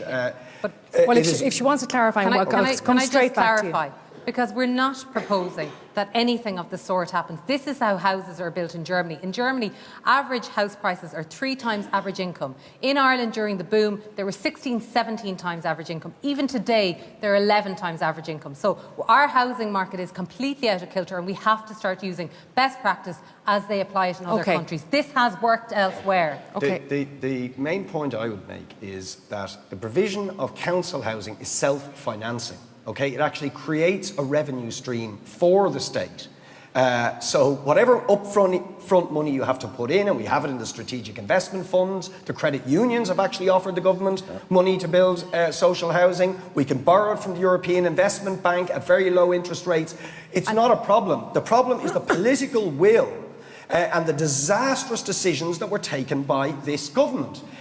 In 2011, a Labour minister sent around a circular saying we are stopping building council housing, full stop. And then Joan Burton compounded that problem in the face of warnings that it would be disastrous by reducing rent allowance, and said at the time it would drive rents down, and in fact went rents through the roof. And then they made the problem even worse by selling off all NAMA's property and land to vulture funds, who are now ratcheting up rents and making even more people homeless. What we need is a return to old-style council housing provision and affordable housing and rent controls, so that these just so we're clear, Richard, on what you're going to do. People on the street. Are you going to fund developers to build the social housing that we need? No, we want local authorities and a state construction firm to build the council housing, just as was done when this country was a virtual third world country. We were at least able to put a roof over people's heads. So please don't tell me we can't do it on the 21st century. You also want to see mortgage write-downs happen. Who pays for that? Well, we pay for it anyway. If people are put out of their homes, then they end up in the homeless system or reliant on rent allowance. But who decides who pays their mortgage and who doesn't? I think what we need is an approach to insolvency, mortgage insolvency, which says in the first instance we keep families in their home. Putting them out on the street still ends up costing the state money, and people will have to be housed anyway. Isn't there a moral hazard there, though, that you're saying, person in number 44, you get to keep your house, you don't have to pay your mortgage, and the next house down, you do have to pay every penny. The moral hazard is the banks that engaged in reckless lending and the bondholders in Europe who financed speculation in the housing market got bailed out by us, and the people who were homeless on the streets are paying the price for the crimes of others. And this government, and indeed the previous government, chose to protect those banks, those bondholders, the people who engaged in the reckless lending, and people in mortgage distress or homeless on the streets are the ones who paid a very bitter price. Everyone will get a chance on this one, but Stephen Donnelly, I want to come to you. You want to see a new ministry created, a minister for housing, but don't we have somebody already in that role? I mean, what exactly do you think that might achieve? We think we might get a stable, sustainable house market, because it's not just about building houses, which hasn't happened enough. It's about building sustainable communities. Look at all the ghost estates. Like, we're in a ridiculous situation in Ireland whereby we have homeless people. I mean, there are parents tonight putting their kids to bed in the back of cars. The lucky ones are watching this show tonight on the edge of a hotel bed with their kids in the corner doing their homework or trying to sleep. Like, that's the situation we have. The negative equity generation has been completely abandoned. People trying to buy houses have seen the price of those houses go through the roof, and with rents going up more and more, so people what do you do about it? Solutions, that's what we want. Right. We know what the problems are. What you do is you create a ministry at cabinet level that has the authority and the power to deal with it. But we have a minister who's in charge of housing. What's that going to do for the person in the hotel room? It's going to, well, there's a lot of things it'll do. First of all, you can get serious about increasing rent supplement in the short term. You can start looking at what state land is available. For example, there's no registry of state land anywhere in the country right now. What we're proposing, as well as a ministry, is a new agency, Housing Ireland, to coordinate large-scale developments. There's a huge amount. So another minister and another agency. Yeah, to deal with, yes, absolutely. To deal with one of the biggest problems Didn't in we this decide country. we didn't like Quangos, though? Sorry? Didn't we decide we didn't like Quangos and extra administration in this country? Well, if you're saying that we shouldn't have an agency that can work with local authorities, can work with developers, can work with NAMA, can work with financing agencies to find land, coordinate large-scale developments, make sure that there is an appropriate mix, type of housing in there, and start for the first time to create a stable housing market, I would say that that is an organisation Enda well Kenny, worth setting one up. thing we can agree on is it's a mess. The homelessness problem is a mess, isn't it? Well, you have two different kinds of homelessness here. The rough sleepers, which have been dealt with to a great extent over the last number of months and will continue to be so, and anybody who wants a bed is going to be able to get a bed. In respect of the other issues, supply is the issue here, because nothing is more fundamental than having a safe and affordable house for everyone. Now, when people talk about having a plan and not doing things, first of all, there are a range of issues happening here. The government have put $3 billion on the table for social housing, for 110,000 houses and units by 2020. Local authorities have got their instructions, got their money, and told to get on with it. In the last 2 years, 5,000 empty flats and apartments and houses in Dublin have been renovated and given to families who would have been homeless otherwise. In fairness, the Taoiseach has done a deal between the Department of Social Protection and Threshold, whereby the rent has been increased on an individual basis for 5,800 people who are now staying in those houses. The point I want to make is that if you don't deal with the supply issue, the pressure comes on for rent all the time. Did you not see it coming, though? Did you not see this problem coming when before it got to the okay. crisis that Peter McVerry and others say it is now? When we went into government, obviously you had 3,000 ghost estates. There he goes again. 170,000. Yeah, well, that's a fact, and they're down now to 600. But you sold them to the vulture funds. You handed them over to the vulture funds instead of putting lost their people who jobs. needed houses. You've had to build all this up. We've now. It's not the building rules we've changed here. We've changed the regulations insofar as to make it easier to build houses and apartments. Why didn't you let them put the rent supplement up? Why didn't you let them put the rent supplement up when Labour wanted because to? Because if increasing the rent supplement on its own only goes into the pockets of the landlords and doesn't alter the supply of housing by one unit. But that doesn't really make sense, house. because the rent supplement came down because rents came down. Rents went way up and rent supplement stayed down. And it went up. It went up. It went up. And as soon as it But if went you up don't there, in fact, Richard Boyd Barrett, if you don't have the supply of houses, that's We're what back the to a problem situation. is. We're back to a situation where the If you government all talk again, I'm going to walk away again. I'm just warning you, right? You finish your point and then we're going to move on. I'll let you in a finish my moment. point, please. We want to double the housing output from 14,000 to 25,000 over the next number of years. Remember, in the so-called boom times, you were building 90,000 houses and it collapsed to 7,500. All right. Why did that Jerry back to Adams. 25,000 now? Thank you very much. You're welcome. This crisis didn't happen by accident. This housing crisis, this homelessness crisis. It happened because of decisions taken by the government. And they can't say they weren't warned. They were warned. I mean, this is the government whose Taoiseach says Peter McVerry doesn't know anything about homelessness. There are 100,000 That's a lie, Jerry. people. Like a lot of your other lies, I never No, in said fairness, anything what like did you that. say? Do you want to I clarify have what the you said? height of respect for Father McVerry. I've met him on many occasions and spoken at his organisation. I have the height of respect for him. So, Jerry, we're well used to your equivocations and flirting with the truth. Okay. So don't All right, thank you, Joan. Thank you, Jerry. Something I Continue, never Jerry said Adams, or continue. did. Thank you, Taoiseach, for your clarification. I start from Thank the you principle for that acknowledging the truth, I Mr. Adams. start from the principle that citizens have the right to a home. If the government had that as a position, instead of handing it over to the markets, they handed this over to the private developers, to the markets, and to the private landlords. They didn't build one house, one social and affordable house in my constituency all last year. So that's what has created the problem. The credit union, I met them about 2 weeks ago, told me they have 9 billion in a bank which they want to put into social and affordable Okay. housing. They offered Finish that up. to, I'm gonna they leave offered this that now. to the All right. government. And the way to deal with this issue is to roll out capital projects which will both get the construction industry back to work, will get all of that workforce back to work, and will give people homes. We need to take a quick break. We'll be back with more after this.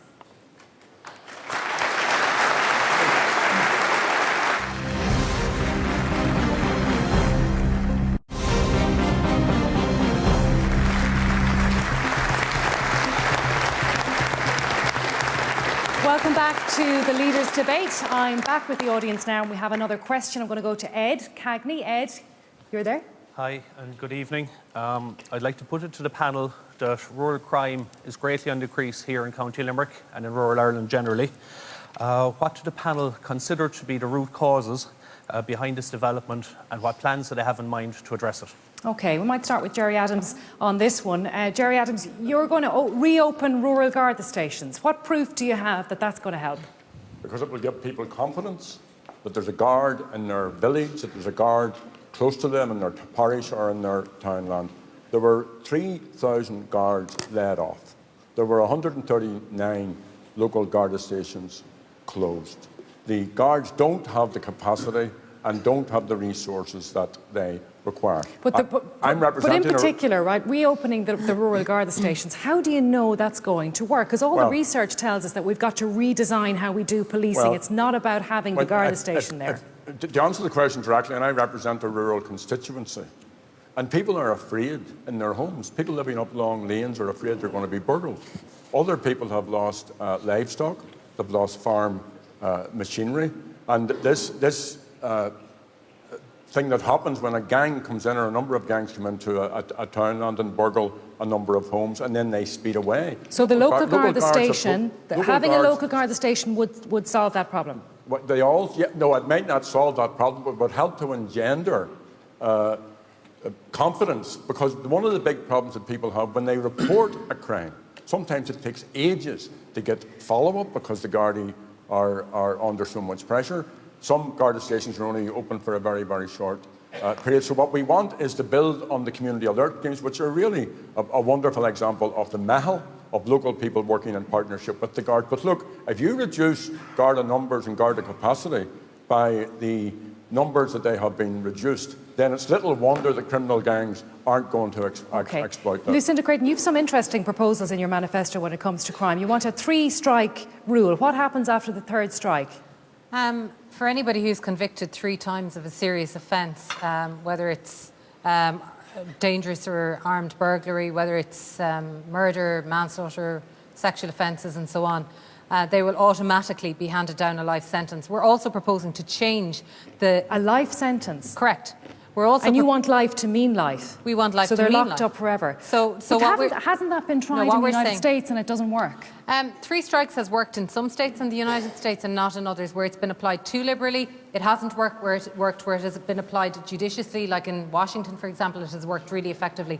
This is about serious criminals who are terrorising people in their homes, and we make no apologies for saying that they should be taken off our streets. I mean, if you just turn on your television this evening and watch the funeral that was taking place in Dublin today, Gardaí roaming the streets, hundreds of Gardaí, while known criminals are walking around in broad daylight. And I'm not sure if you're aware, Claire, but in 2009 a piece of legislation was introduced in this country which allowed for the offence of directing a gang or an organised gang. And do you know how many prosecutions have been achieved under that legislation? I'm sure you're going to tell us. 0. Not 1. And I think it's an absolute indictment of the political system, of the established parties, for failing to ensure that we actually apply our laws, that we have appropriate sentencing laws, and that repeat offenders who terrorise people are taken off the streets. The other interesting proposal you have, you want to make parents legally responsible for the crimes of their children. Now that'll scare the daylights out of some people who are doing their absolute best to raise their children in the best way they possibly can. You're going to lock them up because their children do something wrong. We're not locking them up, but what we're saying is that parents are and should be responsible for their children. What does that mean, though? How would that work in practice? I'll tell you what it means. Where a child is repeatedly, convicted are found guilty of offences, their parents will be obliged to show up in court. It's hardly too much to expect that a parent should show up in court and be responsible. And Yeah, but it's not their fault. It's not their fault, surely. And if their children are going through the system repeatedly, they will be held responsible for the legal fees. Why should the taxpayer continually pay for children who are running completely out of control and whose parents show no interest? The parents should be held responsible, and again, we make no apologies for saying so. Stephen Donnelly.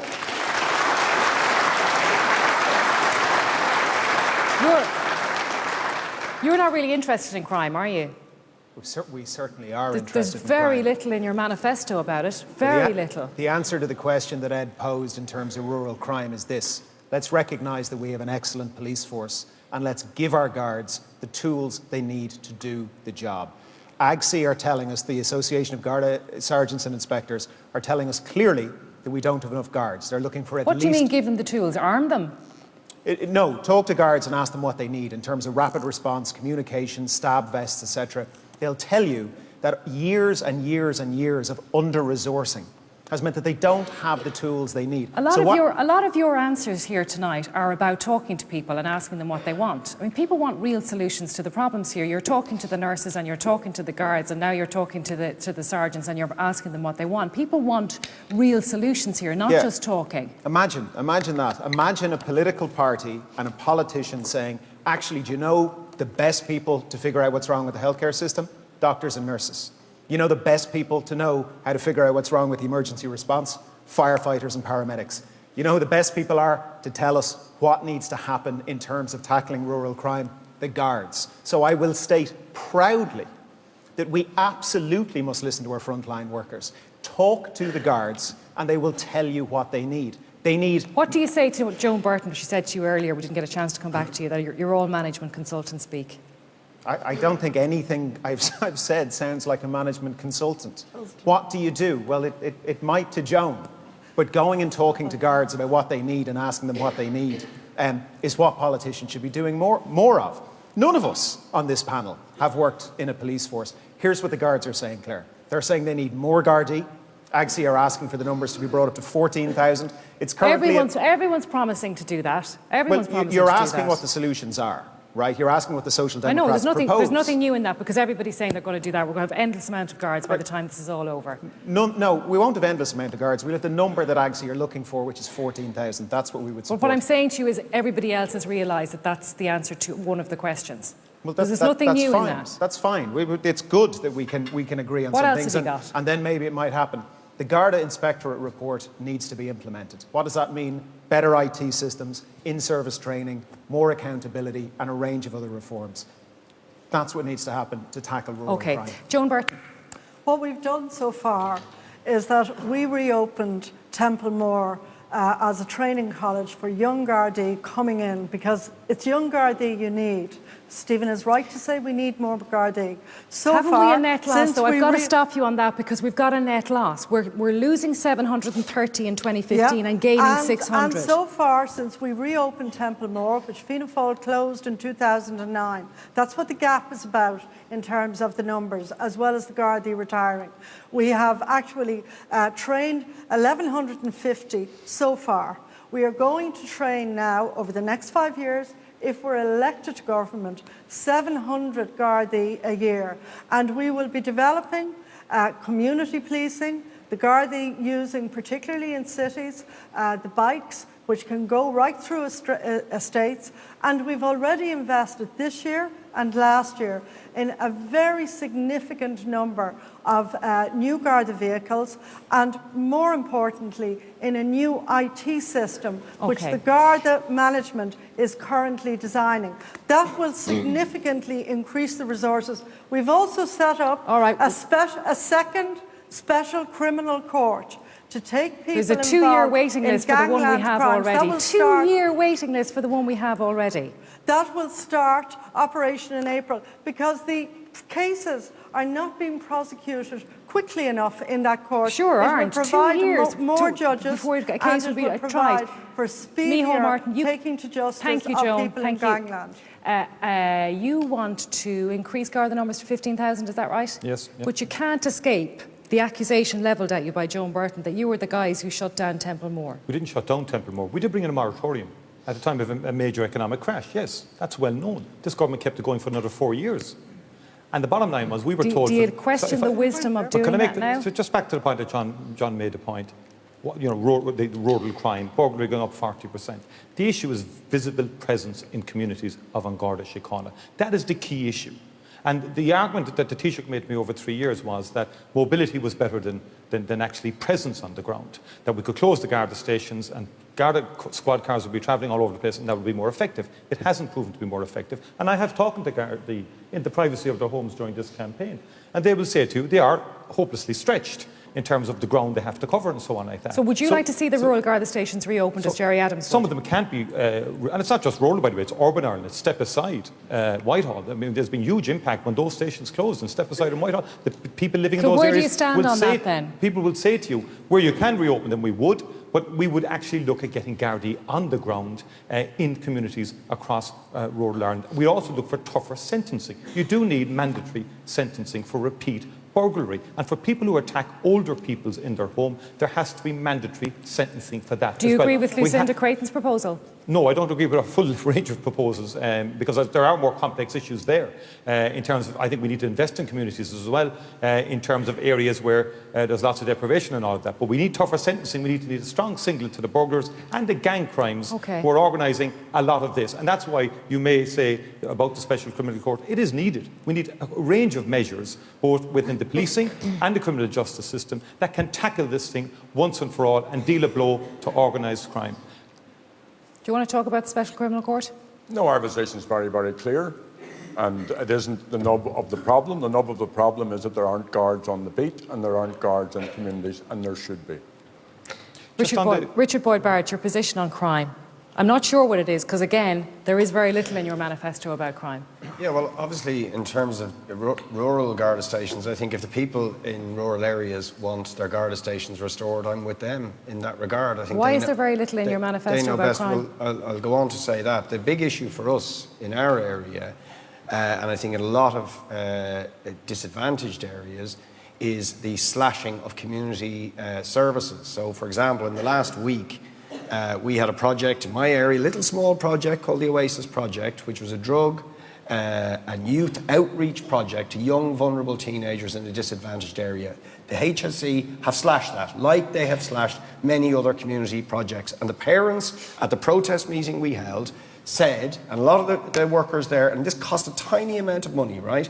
And the parents said, some of these kids are going to be carrying guns in a year or two because we've taken their services away. And the fact of the matter is, if you butcher community and drug task force services and outreach services to young people... That's a different thing. You're talking about the causes of crime. You have to get, yeah, absolutely. Yeah, okay. And because I'm interested in trying to deal with crime and trying to prevent young people from falling into crime by giving them options and alternatives. To make. But people right now... It's a point that hasn't been made yet. People right now have a problem with crimes happening tonight. What do you do about it? Do you increase Garda numbers? Do you reopen the rural Garda stations? What's your position? I just made the point that I think if the people in rural areas feel they need their stations back, they should get them back. What if that doesn't work, though? What if you're doing something in order to make people feel better, but it doesn't work? You're doing it because people want it. You're not doing it. I just told you what I think we should do. This is very important. There's no point. It's very important. This is taxpayers' money. You're going to spend it doing something that might not work. You're saying, well, if people want it, we'll give it to them. That's populist politics. No, it isn't. It isn't at all. I said what I think we should do in the areas that I'm familiar with. Where local communities in rural areas have had post offices taken away from them, schools closed down, or local Garda stations taken away, and they think that that has damaged their community, they have a right to have those things back. I bow to the will of the people in those areas, but in the areas that I know, what we need is to put in supports and services for young people in disadvantaged areas. You are in government. I know people in rural Ireland who never felt they needed an alarm, and they do now. In the last couple of years, they've installed alarms because they're scared. Sure, and mobility and capacity to travel the country much faster because of motorways and all of that has led to that. But let me say this. Government in the last 5 years has brought in some of the most radical changes to the justice system since the foundation of the state. We filled Supreme Court, High Court, Circuit Court, District Court, set up a Court of Appeal, we'll hold on to the Criminal Court and appoint a second one. Now, if it wasn't so serious, I don't know whether I should take Micheál serious or not. When he says, like, we closed Templemore because of the economic crash, that's the training college out of which come the men and women who are trained to protect citizens from criminal acts and criminal people. Hey, now hang on, you weren't too quick to reopen it yourself. Yes, but let me make the point. It took you a long time. It took you a long time to get round to it. No, you can't. I mean, you only decided to reopen it last year. It goes back to the fundamental point. As the economy improves, we rebuild the justice system. That's why we have. But if you thought it was that important when you went into government in 2011, you would have went, quick, somebody get down to Templemore, open the doors, get the guards in there. And the situation was that Gardaí were driving around the country in their own cars or clapped out Garda vehicles, no communication system. That's not true. We put 200 million on the table so that they can have proper communications. We've invested heavily in vehicles and proper vehicles, and for 1,700 more over the next number of years. So that the Gardaí, and I agree with Stephen, we should be very proud of what they do and invest in them so that they can have those facilities. But I also make this point, that when you talk about rural Garda stations, from my knowledge of dealing with superintendents all over the country, the Gardaí who might have been assigned for a couple of hours to those stations on a Tuesday or a Thursday or a Friday, they work in the communities with greater visibility and more mobility. And the point is that quite a lot of houses were sold back in the 80s where Gardaí would live in rural Ireland. They were sold off by Fianna Fáil government, and that took away the incentive to actually live in the locality where people are expected to carry out the policing. We're going to move on to our final point. Make it really quick. I disagree with Jerry over here. I remember Detective McCabe, and that charge of murder was reduced to manslaughter because of gross intimidation, as you know, of witnesses and of people around those kinds of cases. We will set up a second Court of Appeal, or a special criminal court, as Thomas just pointed out, to deal with the backlog of very serious cases where these kinds of issues have arisen. Could I just make a quick point on this? Can I make a point, please? This government is soft on organised crime because most of the neighbourhoods and the communities who are affected by it are ordinary people. It's only when something brutal like those two murders happen, then it becomes a big public issue. There's an epidemic of drugs in every village and town and city across this state, and there aren't the policies or the capacity or the strategies being put in place. We're going to move on to our last question. If I could just say, the other problem is the government never acknowledges a problem until it's too late. Because for 3 Operation years the government has stopped to a lot of We're going to leave that one there. We could also do something about the white-collar crime and the people who've robbed this country blind. Okay, let's find Pat Walsh.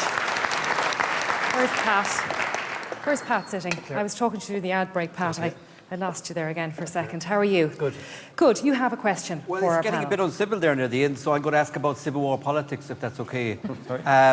It's a historic year, 2016, and a lot of the parties here go back to the formation of the state. A lot of the experts and opinion polls are pointing at one result in the next election or one outcome, a Fianna Fáil, Fine Gael coalition. However, Jerry's three amigos keep putting that down. I want to ask the leaders, what do they think? Can Fianna Fáil and Fine Gael forget their historical differences and form a coalition in the next government? Enda Kenny, what's it to be? Micheál Martin? Labour. The government that I lead and have the privilege to lead was elected with a mandate to fix our finances and put the country back to work. Two parties, different philosophies, came together in the interest of sorting out an unprecedented economic mess left behind by Fianna Fáil. We've moved a long way towards achieving Unfortunately, that. though, you're not going to have enough seats, and we know that, to do that again. Let me finish my point, What please. the man wants to know is, what the man wants to know is, are you going to do business here with Micheál Martin? We have an election on the 26th of February. You started off this programme by saying that there are international issues out there that we should be very careful of. This is not a time to either cause confusion or instability in terms of our economy, to drive that, to invest in the public services that we've all been talking about. So if we have a government... My point is that my proposition is for the people, with respect, to consider returning the government that is in office of Fine Gael and Labour, to provide that stability, to have that strong economy, and to invest in all of the things we've been speaking about tonight. If I can just interject. The Fianna Fianna Fáil party, were responsible after 14 years for driving our economy off the cliff. They are not creditworthy in terms of being in government, and I reject their assertions as coming from Micheál Martin. His figures are wrong in many cases. They ruined our economy, lost 300,000 jobs, 250,000 gone away, and so many people do not forgive them for what they did. So my point, with respect, is to vote for Fine Gael and Labour, have stability and strength, clarity and a good future. So you're not going to do business with Micheál Martin? Certainly not. Under any circumstances? Certainly not. Are you sad about that, Micheál? Well, first of all, I would make the point. The Taoiseach on Saturday... Sorry, Claire. The Taoiseach has been saying this in and out for the last 3 months. It's not the first time he's ruled this out. On Saturday, he was kind of hinting, he ruled us out Saturday, he ruled us back in Sunday, and he ruled us out on Monday. I've been consistent in saying this. This country needs a change of government. That's the first point I would make. It needs a change of government to bring about a different set of policies, a fairer Ireland and a more decent society. And we in Fianna Fáil want to give the people a choice between a Fianna Fáil-led government that would bring more fairness and more decency, as opposed to a Fine Gael-led government that would... And the other point would you ever contemplate being Tánaiste to Micheál Martin there's more serious points than the personalities about it and about sort of horse races and individuals. The Civil War analogy is a wrong one. Civil War ended a long, long time ago. And if you study the evolution of both parties, you see how they went apart in terms of economic and social divide. I studied it myself and I know a lot about it. The great social housing problems of the 30s were done by Fianna Fáil. And likewise in the 50s. Free education was brought in by Fianna Fáil. We have a strong social record historically in this country. And the rest of the country 3 times by Fine Gael and Labour. We made a distinguished contribution to the country on social policy. Fine Gael don't get it. And Fine Gael have said they're the biggest threat to economic recovery. Why? Because they said their number one priority is to get rid of universal social charge. Their priority will not be... Fine Gael had to rescue the economy 3 times because of Lucinda Creighton, 3 times. thank you, gentlemen. Lucinda Creighton, would you do business with Enda Kenny? Claire, we're talking about a change of government. Micheál is talking about a change of government. What we need is a change of culture, a complete change of culture. Would you do business with Enda Kenny? There is no difference between Fianna Fáil and Fine Gael. There is no difference in terms of the culture, in terms of the influence of the vested interests in government, in terms of whether it was the Galway tent or whether it's appointments to state boards, whether it's the judiciary. You haven't answered my question because I have heard you in interviews say that this for you is about government, that you would go into government. It's not, see, that's where you're wrong. For me, it's not about power. It's not about just getting into a ministerial office, and I've proven that already. This is about a new vision for the country. It's about a new way of doing business. But you have said that you don't want to go in there just to be impotent and sit there and do nothing. And the one thing I can say and I can commit to is that Renew Ireland will not enter government just to make up the numbers. There are plenty of other parties who are willing to do that. We will only enter government if we see serious change in terms of transparency, accountability, cleaning up politics, ending cronyism, an entirely different culture and approach to politics and to governance in this country. And if that happens, then we will be happy to enter government. And really, it doesn't matter who it is. Fine Gael, Fianna Fáil, makes no difference to me. They're pretty much all the same. OK. So you're saying you're open to offers. You don't mind who it is here. Claire. Jerry Adams, you want to come in? Yeah. And why not?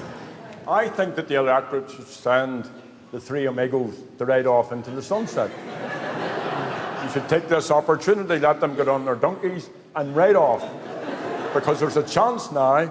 But do you not feel left out of that equation if you send them off? No, not at all, because there is a chance now to elect a progressive government. There are 101 candidates who have signed up to a programme, a charter for change, which is about public services, it's about people-centred, citizen-centred governance. Now, also at this time, more people in the last election across the island of Ireland voted for Sinn Féin than voted at the historic election in 1918. Okay. So there's a change coming, and the people should seize the opportunity. James Connolly said in 1916 on New Year's Eve, "See, opportunities are for those who seize them." Let the people seize the opportunity on the 26th and get this crowd out and put a progressive government in. Richard Boyd Barrett, you won't do, am I right in saying you won't do business with anybody? So a vote for you is a vote for opposition?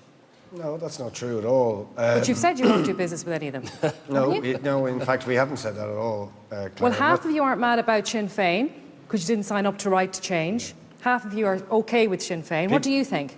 Yeah, People Before Profit signed up to Right to Change, and we're cooperating with the Anti-Austerity Alliance, and indeed we'll talk to anybody who's willing to pursue genuinely progressive policies based on lifting the burden of austerity and giving the proper funding to our health and education and public services. So you would go into government with Jerry Adams? And really fighting for equality. And we will discuss with anybody who's interested in those things. And that's why we've signed up to the Right to Change platform. What we will not do is do what the Labour Party did in the past, in fact on many occasions, which is swap their principles and their promises and their policies in order simply to get into power and then betray those policies. We've had enough of that. All right. Claire, this is about the future of our country. This is about the future of our children. And let's be clear about what recovery means. It means progressing to full employment. It means going to a living wage. It means the right to secure employment with good conditions, affordable childcare, smaller class sizes in our schools, and a health service that's fixed. Now, I'm saying we have already, in government, taken huge steps from inheriting a ruin and a wreck of an economy from Fianna Fáil. And I will be honest and say, we need a second term to finish the job. And I'm asking progressive voters to actually vote for the Labour Party to achieve that, and then to vote number 2 for Fine Gael. Stephen Donnelly, would you go in with these guys? The ultimate humiliation. Would you go in with? I'm told that Labour is the only party of the left in Europe that is asking the citizens of its country to vote for a right-wing Conservative government. It's an extraordinary ask of the Labour Party. I'll answer the question, but can I just reiterate for everybody, we've just heard a list from the establishment parties of all the reasons you should vote for them because they'll do all of these things. We need you to answer the question, Stephen. If they abolish the USC, there'll be no money for those things. So just let's not forget that what we're hearing. Stephen, you've said that already. What we're hearing is auction politics. It's very late. We'd like to move on with. Would you do business with Fine Gael and Labour, because people need to know what they're buying if they vote for you? Yeah. We will not be the mudguard for any government. We certainly will be propping up absolutely Stephen. Nobody. We will talk, Claire, to anybody who is interested in bringing this country on a better path based on social democratic values. There's nobody here that you wouldn't do business with? No, anyone who's interested in bringing this country on a much better path based on social democratic values, we will talk to. All right, time now for our closing statements from each of the leaders here. The order was decided by drawing lots, and the duration is 45 seconds. Up first, the leader of Fine Gael, on Taoiseach Enda Kenny. Good morning, Fad. This election is about your future. Your vote will decide whether Ireland moves forward or goes backwards. Everyone knows that a recovery is underway, and I want everybody to benefit from that. It's up to you to decide who you can rely on to keep the recovery going. To have a prosperous future with jobs for all, we need a strong economy. And that requires a government with the right team and the right plan. Fine Gael's plan will deliver that future.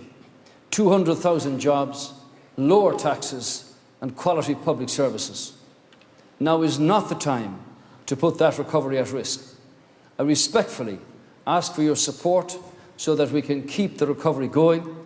Thank you. Guramagiv.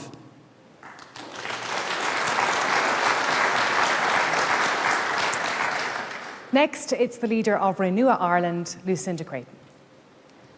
I'm asking you to support Renew Ireland with your #1 vote, because we have a new vision for Ireland, one that is entirely different to that being offered by all of the other parties.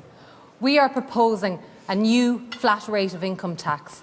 It's a big idea. It's a new idea. It's one that's going to create opportunity for so many of our citizens. It's going to leave more money in your pocket to spend in local communities, supporting local enterprise, building our economy, ensuring that we end poverty traps, minimum wage traps, and the traps for people who are stuck on social welfare.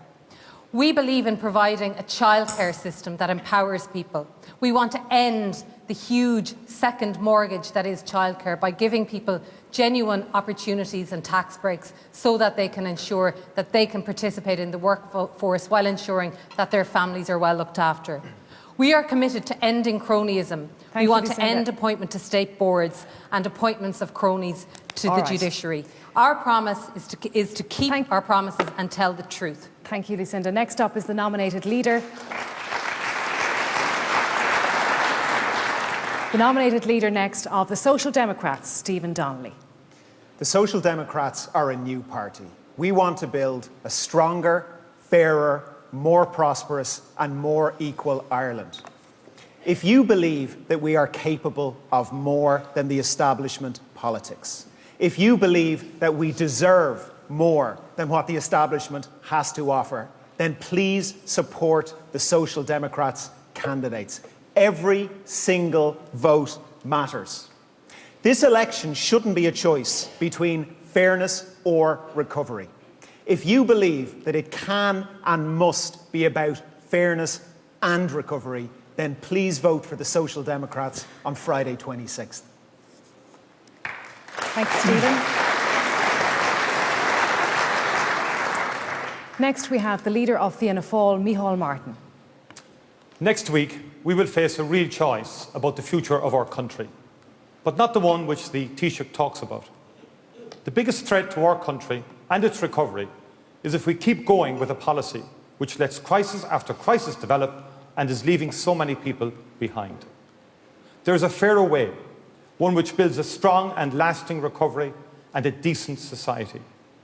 We don't have to accept that nothing will change, that we just have to continue the government's neglect of pensioners, the crisis in health and the housing emergency. Investment in the Irish people and the services they need, that's what I and my party stand for in this election.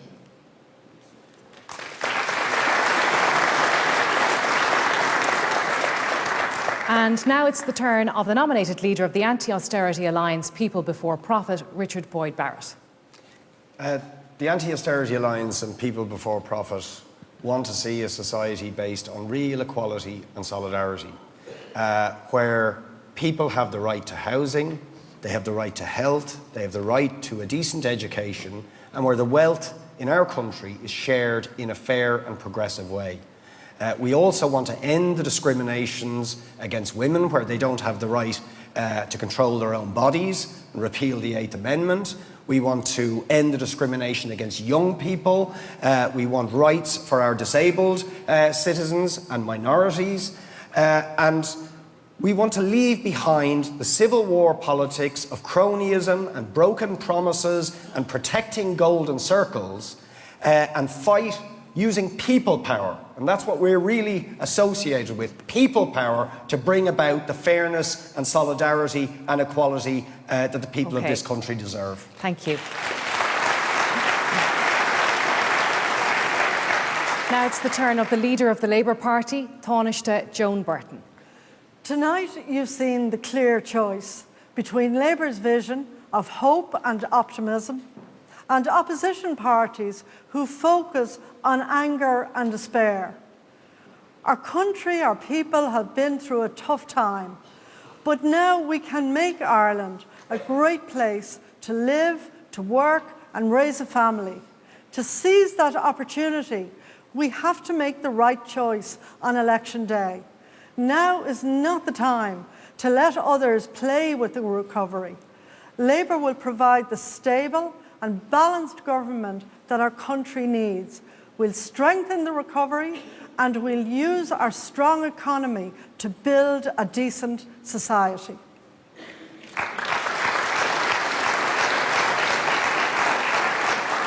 Our final address tonight is from the leader of Sinn Féin, Gerry Adams. Gormina Margaret, Claire. Sinn Féin, like the women and the men of 1916, believes in a republic where people are citizens, not subjects. Foblocht and Wilciarta ag Dini. Fianna Fáil wrecked the economy, Fine Gael and Labour perpetuated the damage, and citizens pay the price. In this election, you can vote for a new government that will build a rights-based society, or you can have more of the same. Sinn Féin delivered peace in the north. We want to deliver on the promise of the 1916 proclamation. Enda Kenny says this is the best place in the world to do business in. Sinn Féin is more ambitious for our people. We want Ireland, all 32 counties of this small island, to be the best place to grow up in, to grow old in, to enjoy life in. There's now an opportunity to elect a progressive government. Tá sé an arm vótáil de Sinn Féin. Thank you all. Well, that's it. That's all we have time for. I want to say a very big thank you to all who helped us make tonight possible here in the University of Limerick Concert Hall. Thanks to our audience here and, of course, the leaders for taking part, and to you at home for watching. Do stay tuned for analysis on The Spin Room with David McCullough straight after this. Until next week, a very good night to you. And next Monday night at 9:35 with special reports by the primetime team, followed by a live studio debate on the issue with Claire Byrne. The Big Picture examines the health service. And of course, for analysis of tonight's debate, David McCullough and guests are in The Spin Room next year on 1.